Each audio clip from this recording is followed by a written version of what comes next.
niho hantu Isilamu ituruka. Abayisilamu ni igisekuruza urumva cy'umugore bita Hagayi. Umuntu ujya kwa Mwamini no kwa Putini ajyayo yirizeye Putini na Mwamini mufite imana yanyu ubwo. Niyo mpamvu nagwe ngo buri wese agiye imyizerere ye. Wavuga ngo buri umwe afite imana ye. Imana baterura imvura iguye ni bwoko ki? Iyo mana uwo urayemera, niba uyemera rero ntabwo akagombye kumvugisha. Hanyuma se wowe iyo Bibiliya usoma ngo ijambo ry'Imana ntabwo yanditswe n'abantu.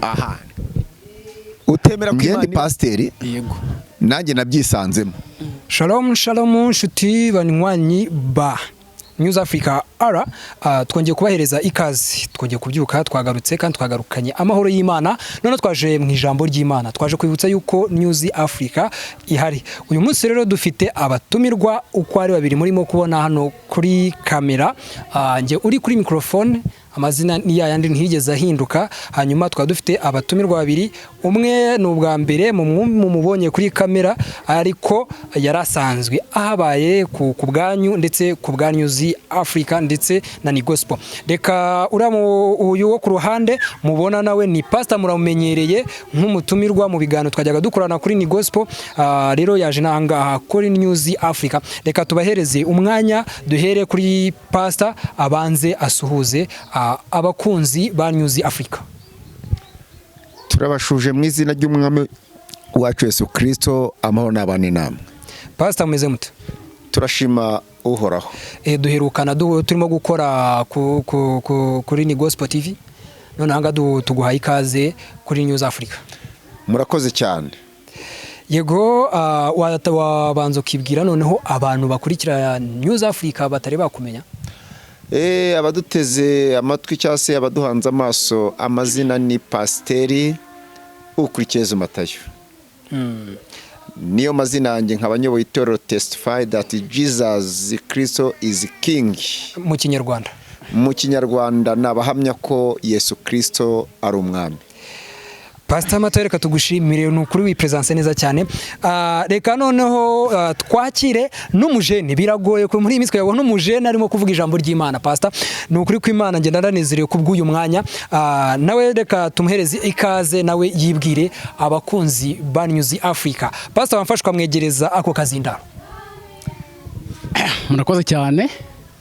Nanjye nitwa Cyubahiro, niryo zina abantu benshi banzeho, videographer VG Cyubahiro.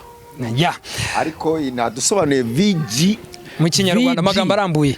Mu magambo arambuye, V ni video, G ni graph. Mu Kinyarwanda. Mu Kinyarwanda. Mu Kinyarwanda ni umuntu ufata amashusho cyangwa se unayatunga. Uyafata kandi ayatunga. Oya, photography ni ufotora. Ngewe ndi mu videographer, ni umuntu ufata amashusho kandi ayatunganya pana amafoto. Ubwo si wakabaye ari VGK. Oya, akena irimo. Ubwo nyine guteza. Mbese no videographer amashusho yose, pana amashusho yose, yaba filime, indirimbo, buri kimwe, ibiganiro, buri kimwe cyose. Reka rero nabyandi bitaga ikinimba. Rero reka tubabwire tubahaye ikaze kandi muze mwisanga mwisanzure anga kuri ni News Africa. News Africa ni ikintu kinini, ntabwo dutekereza ko ari ikintu kizaba gitoya. Ni ikintu kizaba kinini cyane. Rero tubahaye ikaze muri iki kiganiro. Pastor rero urihangana uyu munsi nkuko nabikubwiye, nakomeje mbikubwira. Nakuzaniye umuntu kugira ngo mubanze mugane ku ijambo ry'Imana. Iwe ntabwo yemera ko Imana ibaho.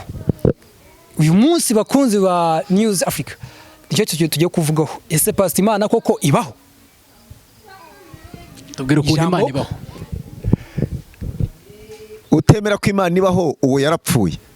Uwo yarapfuye. Imana ibaho. Ubwo rero ngiye kijya guhita kinjyana kuri umupfu. Ubwo kijya guhita kinjyana ushobora kutarapfuye ubupfu buhambe, ukarapfuye ubupfu buhagaze.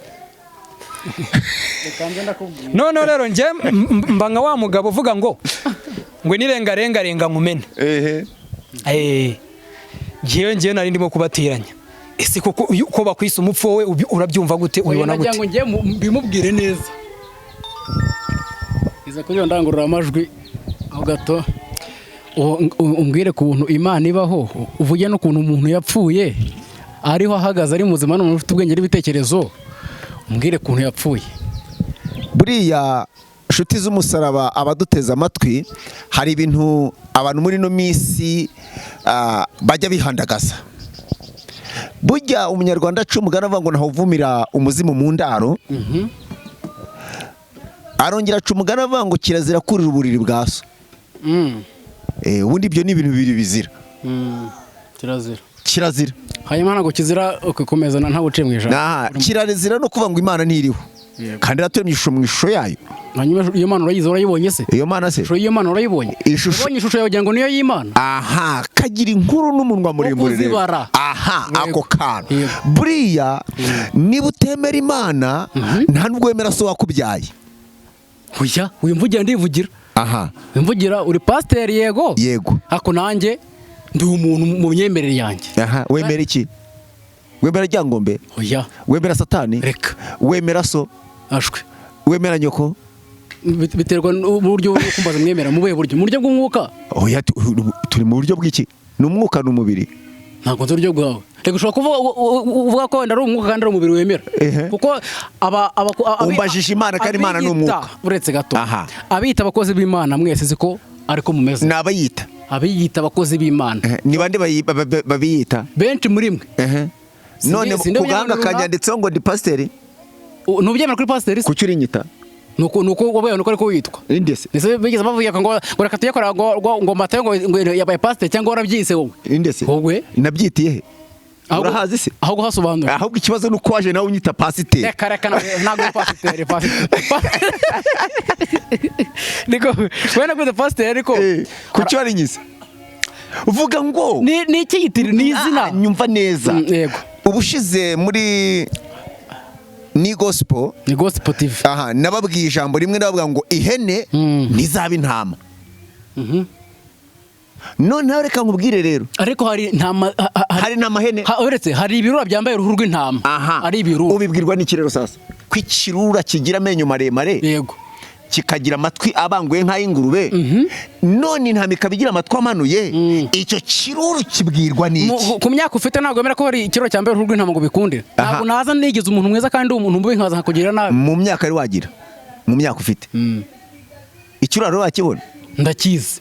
Fata tandukanye ikirura cyo mu ishyamba n'ibirura by'abantu. Abantu ni abantu, ahubwo ni abantu nyamaswa baremanye kamere mbi. Najye n'ubwo buryo nashatse kubivuga. Aha, urakoze cyane. Yego rwo. Aha. None ati Imana urayizi. Imana buri wese agiye imyemerere nkuko abahinde bemera ibimasa, inkingi z'inzu zabo bakabisenga kandi bakabaho bakasaza nk'abandi bantu. Mu Rwanda n'ahandi mu bindi bihugu byemera Kristo Yesu nabo bakemera gutyo kandi bakabaho. Wewe wemera ndi? Nje nemera Kristo nk'umwami n'umukiza. Wemera mu buryo so mu Aha, ariko ntega amatwi. Buriya nakubwiye ngo akabambye ingoma niko kamenya akayihatse. Ubwo ndagucuritse mu mugani. Oya ntago ncuritse. Akari mu nda y'ingoma kamenywa n'uwayikanitse. Ubwo nibwo gucura ukuntu. Hanyuma agenda k'inkoko ze bigenda bite? Kamenywa n'inkiki. Buriya rero hari ikintu kimwe kiriho mu buzima, nushaka kumbwira ngo umuhindemera ibigirwamana cyangwa se emera ibyo bitindi gasana ibyibibaje. Ibyo gasana ko ni ibyabo barabyemera. Ntega amatwi barabyemera. Ariko nasomye ijambo ry'Imana irambwira ngo umugabo bita Aburahamu. Aha, ntega amatwi. Aburahamu Imana imubwira ngo yari afite isa bitaga Tera, yari afite imana zibaje mu biti. Yazimuraga ku manywa na nijoro, akazitera ku manywa na nijoro, ariko zitavuga. Yego. Imana baterura. Imvura iguye. Ni bwoko ki? Iyo mana wowe urayemera. Niba uyemera rero ntabwo akagombye kumvugisha. Hanyuma se wowe iyo bibiri usoma ngo ijambo ry'Imana ntabwo yanditswe n'abantu. Aha, ntega amatwi. Wenda yanditswe n'umutekamutwe. Ko harabiyita abakozi b'Imana ari abatekamitwe. Urabyemera ntubyemera? Niyihe mitwe? Niyihene, niyintama, niyimbwa, niyihe? We mbwira imitwe bateka. Ase pasiteri wako yaro dukurikiye nabo bayishyira muri comment batubwira. Ntabwo mvuga guteka imitwe, ahubwo guteka ibihanga. Narigize ngo ni imitwe. Nanjye guhitamo amagara abantu bateka imitwe bahite bateka uwo wawe kuko aryoha mu isombe. Ubu tuvuye ngo urashaka kuvuga ngo embwa itagiye sesame urya icyumweru. Embwa itagiye sesame urya. Ahubwo icyumweru ni kigufi. niko pastor kabanza nk'urugero muri Matayo 7:21 hansomere Matayo 7:21 mbona nsomera ahantu rwose 7:21 abahanuzi b'ibinyoma orakora kabyaro hivuye nsomera ahantu rwose abahanuzi b'ibinyoma 21 aravuga ngo umuntu wese umbwira ati mwami siwe uzinjira mu bwami bwo mu ijuru keretse ukora ibyo data wa twese ashaka. Benshi bazambaza kuri uwo munsi bati mwami ntitwahanuraga mu izina ryawe, ntitwirukanaga abadayimoni mu izina ryawe, twakoraga ibitangaza mu izina ryawe. Nibwo nzababwira ati sinigeze kubamenya, nimumve imbere mwa nkozi z'ibibi. Nta kintu wumvamo hagati aho ngaho. Ushatse kuvuga iki? Nshatse kuvuga ko ibyo bamwe muri mwe ntago mvuze we cyangwa runaka, bamwe muri mwe uko bariya ngo hari igisambo givanga n'abanyerondo, bamwe muri mwe vuga ngo ibisambo byivanze, wivuga ngo bamwe vuga ngo ni ibisambo byivanze n'abanyerondo, ngira icyo nkubaza. Yego, ibisambo byivanze n'abanyerondo, leta yeberwa igisambo n'umunyendo cyari cyo. Muri mwe mu ko bitabakoze b'Imana harimo ibisambo abateka mitwe ko Yesu yabwirizaga akora ibitangaza, yigeze abwira umuntu ngo natanga amafaranga muvure cyangwa amusengere. Mwebwe mwabizanye mute? Reka da umva ntega amatwi. Dore impamvu uyu munsi umuntu ujya kwa sinamwamamaje, umuntu ujya kwa Mwamini no kwa Putini ajyayo yirizeye Putini na Mwamini. Yego. Ujya kwa Biliyogeri ajyayo kwa Biliyogeri yizeye Biliyogeri cyane. Uwo nguwo rero iyo birangiye amaherezo agaruka muri Kristo. Mu rugero barabizera ibifaru n'ibihunda byabo byakirimbuze. Mwega abanyafrika mukizera ngo impapuro barabazungu banditse. Nyumva neza barabazungu bafite za ntwaro nibo banditse impapuro mwega mwizereramo. Niyo mpamvu bana bafashe. Reka nkubaze, sibyo? Mbaza ngusubize. Wari wabona abaperezida barahira? Wari wabona abaperezida barahira? Nabonye igihugu cyacu abandi bihugu nyine indahiro zabo. Perezida inshuro arahiye asoza avuga ngo iki? Imana izabimfasha. Aha, kagira ngora. Metego niyo mane. Baratagato perezida. Ariko rero ngugarukiye gatoya, aba no mu Mutara bava ngo Imana ishimwe. Yego. Iyo Mana rero ubanza ari nk'iyo usenga. Nange ndo Mutara ariko. Ndo Gatsibo Nyagatare. Urumva? Ariko se buretse uratse kuvuga ko abantu bo Mutara tuzasenga Imana se. Mufite Imana yanyu ubwo. Niyo mpamvu nagwe ngo buri wese agiye imyizerere ye. Wavuga ngo buri wese afite Imana ye. Yego, ntabwo byemera. Kugira pastor se akabariho padiri na shehe none. Aha, urakoze cyane. Aha. Hariho shehe, hariho padiri na pastor. Ubundi se shehe ni iki? Ni umuyobozi w'Abayisilamu. Isilamu ni iki se? Sindi we gusunze ko aho ituruka urahaze se? Ntago maze neza. Singiye kumera nkayo ngo mvuge ibyo ntaze nk'abapasiteri muvuga ibintu mubesha. Urakoze cyane. Abayisilamu ni igisekuruza. Urumva? Yego.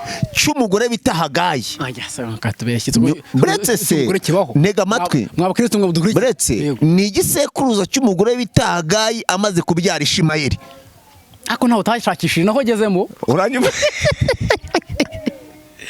Uranyuma neza? Yego. Niho hantu Islam ituruka. Uranyumva neza? Nakumva pastor rwose. Rero iyo ubanza kumenya ngo Islam kuki turuka hariya.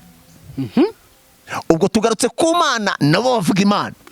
Bavuga Allah. Bavuga Allah. Ako ngo sobanura Imana. Bisobanura Imana. Yego. Ariko niba ari ryangombe sijuwe. Ako nta wamenye ko wanze kubivuga mu Kinyarwanda asanga ari nk'igishitani runaka n'urugero. Ntabwo mbizi ko sinizi Cyarabu. Ariko naho washakishije mu birango uza mu kirokore. Aha, urakoze cyane. Ntabwo niyenza mu Bayisilamu. Ariko nabanye nabo. Wabanye nabo. Icyambere nabana beza. Buretse se Abayisilamu batanga umuceri. Ntabwo bameze nk'abarokore nkamwe Abayisilamu bagira umutima mwiza bajya mu bitaro bagafasha n'abantu sashika na henda za Kiziguro za Nyagatare hose. Erega nawe ko ikintu adafite impamvu. Ni umutima mwiza nyine. Ariko se watusha. Umutima mwiza se niki? Ariko nta umukristo ugira umutima mwiza. None kuki uvabona umutima mwiza? Abanyese Abayisilamu n'abakristo n'abakize mwidiri ryabo n'abakristo. Reka ntago bemera Kristo, bemera Kristo nk'intumwa, ntago bemera Kristo nk'umwana w'Imana bivuga. Kristo Yezu cyangwa se Yesu. Reka nk'urugero. Yego, mu rugero.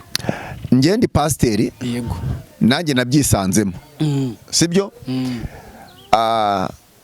Ntabwo uyu mwanya abaduteza amatwi n'abatureba nisanze muri ino zina ariko agera njya nifuza nkavuga ngo abantu bose cyangwa bakaba pasiteri bakabasha kumenya no gusobanukirwa izina pasiteri. nkabona burita abakiriya ni izina utagikuraho nuko ariko mbwiye abantu nababwira ijambo rimwe rikomeye kandi ryoroshye. Nubwo abavandimwe batemera Kristo, Gatulika ikemera Kristo, ariko uzabagenzure ko bava mu bayisilamu bakaza tukabasengera, Imana y'iwabo idakora. Imana idakora hehe?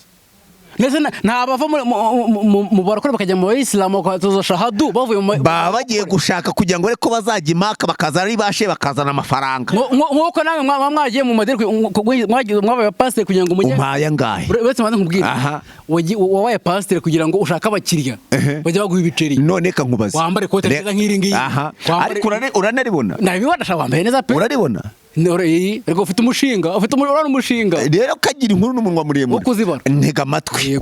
Ubu uyu munsi ni abantu bangahe? Reka nkubwize ukuri, nibashake ntibantera amabuye ntacyo banavuga kuko n'ubundi ndavuga ibiriho.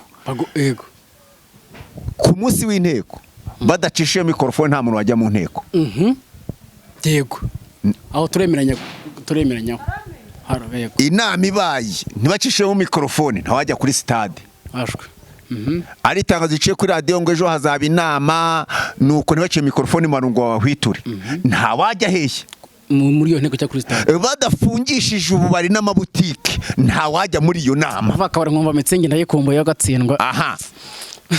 Ariko umuntu uri mu mwuka w'Imana uranyumva neza. Ubu aho najya hose ntega amatwi, aho najya hose impamvu izina ari iryanjye ari Imana ari impano izina pasiteri. Aho najya hose mu gihugu cy'u Rwanda n'abaduteza amatwi n'abaduhanze amaso, nagenda ndi njyenyine kuvuga umwami Yesu umunsi umwe. Ntawe najya kurarika mu rugo rwiwe, nta n'uwo najya guhamagara. Ndamuhamagaza umuceri nka babandi batanga umuceri kuri wa munsi kugira ngo bashake icyo gikorwa cy'urukundo. Nta n'uwo nagurira imyenda kuvuga ntega amatwi kuvuga Yesu byonyine byatuma abantu igihumbi baza icyumweru kimwe. Ngiye ahantu nkahagarara hamwe nta muntu mpamagaye mvuga Yesu no mu minota 30 sinabura abantu 40 babangose, ariko mudugudu ntiyabishobora baguha amafaranga. Oya buretse ko tuyabo dore impamvu iyo ni propaganda. Erega umugabo bita Yesu iyo ni propaganda, ariko se ntega amatwi ntwajye mu mwanya ariko ntuvukirane. Hano hanze turabona urubyiruko rwinshi. Hari abambara nk'abahanzi navuze. Hari abambara amakabutura akagenda bakura hasi. Yesu si umusitari. Iki? Yesu. Uramuzi? Nawe. Wivuge rero inkuru utahagazeho. Utoncisha kwereka. Dore impamvu. Kwereka ku bantu bamwemera n'abamuvuga. Yesu ni umusitari. Tugiye kurinda. Satani bavuga ko ahari. Nase ntabwo sinari namwe. Yaremwe nande? Satani. Wamenye yaremewe heza. Bakamumenyera agatsiro. Niba kamumenye. Satani byajya mu ruzina runtu hazi yo. Uruzina rubi rubi. Ako nibara Fazari Yesu nakazina kari sexy. Buriya Yesu tuzi ko ari umusitari. Kubitewe n'iki? Twabyuse tumva bavuga ngo Yesu azaza. Yesu azaza. Ataranutse. Yo kuva gutaranuka none ngiye kuri ngiye kuranuza. Urumva? Uvuga ngo urashaje. Ugera muri yubire. Ngera mu gihe cya yubire. Urakoze cyane. Yubire imyaka ingahe? Yesu ataraza. Ijambo ryarambwe. Turasabwirwa n'iki ko Yesu hari. Nungu twamubona, twabona nuko yaje hano kusanga twereka. Usugera amashomo bamwe kwa padiri bamanika. Bakavuga ngo uyu ni ishusho ya Yesu ya Bikira Mariya, abandi bagakina amafilime mugase turo iko mudasenga bari abantu bakina amafilime ya Yesu. Ntega amatwi rero nkubwire. Buriya nakubwiye ngo akabambye akari mu nda y'ingoma kamenywa n'uwayibambye. Nakubwiye ngo uyu munsi bataguhaye amafaranga utagendeye ku mafaranga wowe ubwawe hajya ngo bakwitande hamwe n'Imana uyu munsi nubwo wajya mu muhanda ukabyina nubwo wabyina wambaye ubusa ntawakureba bakwita umusazi. buretse gato buretse gatoya buretse gatoya ntega amatwi buretse gato uyu munsi ugiye muri feruje ukavuga nubwo bavuga abasitari dufite uyu munsi ku isi ntawagutega amatwi bose bakwihitira yego ariko ugiye ukavuga umugabo bita Kristo Yesu nyumva neza guseka benshi ubona muri ngiye mfite abantu bankurikira mu biganiro nkora kuri radio ni benshi nta cya telefone nka vonga ikigaragara niki nge barananyumva ari n'abajyamerwa yo kumbona sibyo bakanezerwa ko navuze ijambo irihe jambo yaba iribahindura ubuzima yaba ari inama y'umunsi yaba ari amakuru ndimo gutangaza ariko barayumva kandi banega amatwi ari naho nshyika bavuna babazi ko ari nge nahageze bakakibaza abaririmbyi hari abaririmbyi ntega amatwi hari abaririmbyi bavuze ngo uyu munsi bavuze ngo ibiryo biraboneka saa 8 z'ijoro abantu ntibasinzira ntega amatwi bavuze ngo amafaranga bari butange ku mudugudu amafaranga n'umwana uri mu nda yabyuka akagenda turakeneye mu buzima uretse ntega amatwi abaguteza amatwi n'abajyanye n'irari ryawe rihese nawe wigisha ushingiye ku irari ngo urajya ngo wamamaze perezida Neva uriya wa nuza wa w'i Burundi se Burundi bise Neva nubwo nusigaye ngoja ka Neva cyane